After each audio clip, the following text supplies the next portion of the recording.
the Great Famine's cruel economic miracle. Before we continue exploring the intricate economics of medieval famines, a brief note.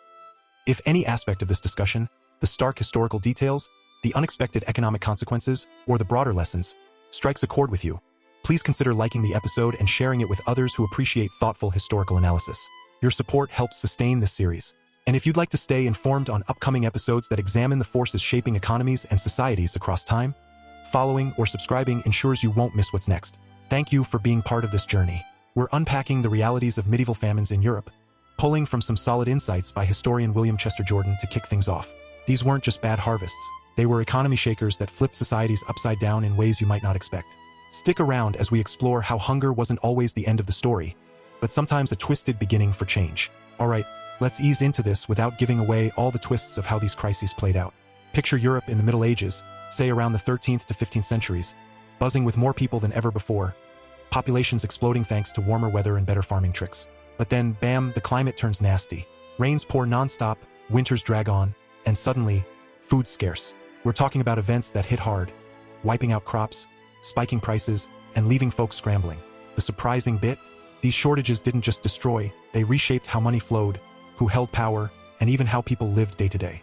It's like nature's brutal reset button on an overstrained system, hinting at how scarcity can spark unexpected upsides amid the chaos. We'll get into the nitty-gritty soon, but for now, imagine a world where a failed harvest could accidentally make life better for the survivors. Now, diving deeper into the heart of these famines, let's zoom in on the big one that really set the tone.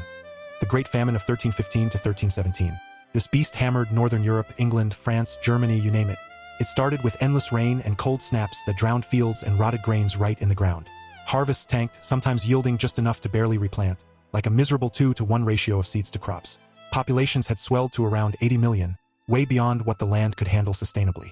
Governments and the church, they had stockpiles, but those mostly fed the elite, leaving peasants high and dry. Grain prices exploded, doubling in England, jumping over 300% in France. Bread, the staple, became a luxury.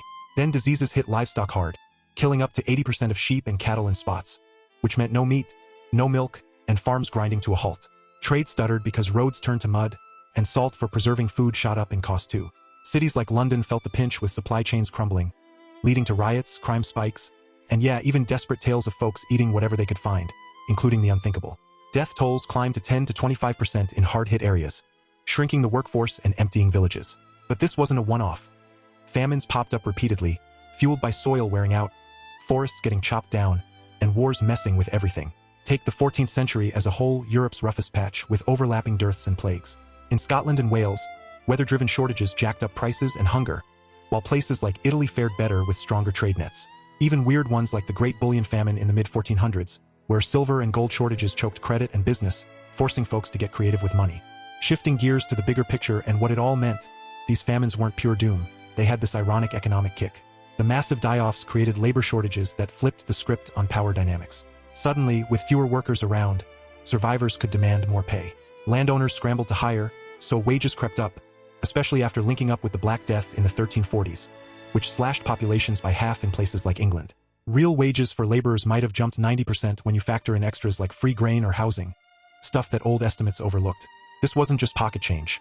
It boosted living standards for the common folk, letting them eat better, consume more, and challenge the feudal setup. It sparked unrest, like peasant revolts pushing back against lords trying to cap wages or tie people to the land. Politically, it eroded faith in kings. Think Edward II in England getting toppled amid the mess. And even the church took hits when prayers for relief went unanswered, fueling heretical vibes and a more violent society with rising crime. On the flip side, these shocks nudged innovations. Better crop rotations, new tools, or diversified farming to buffer against bad weather.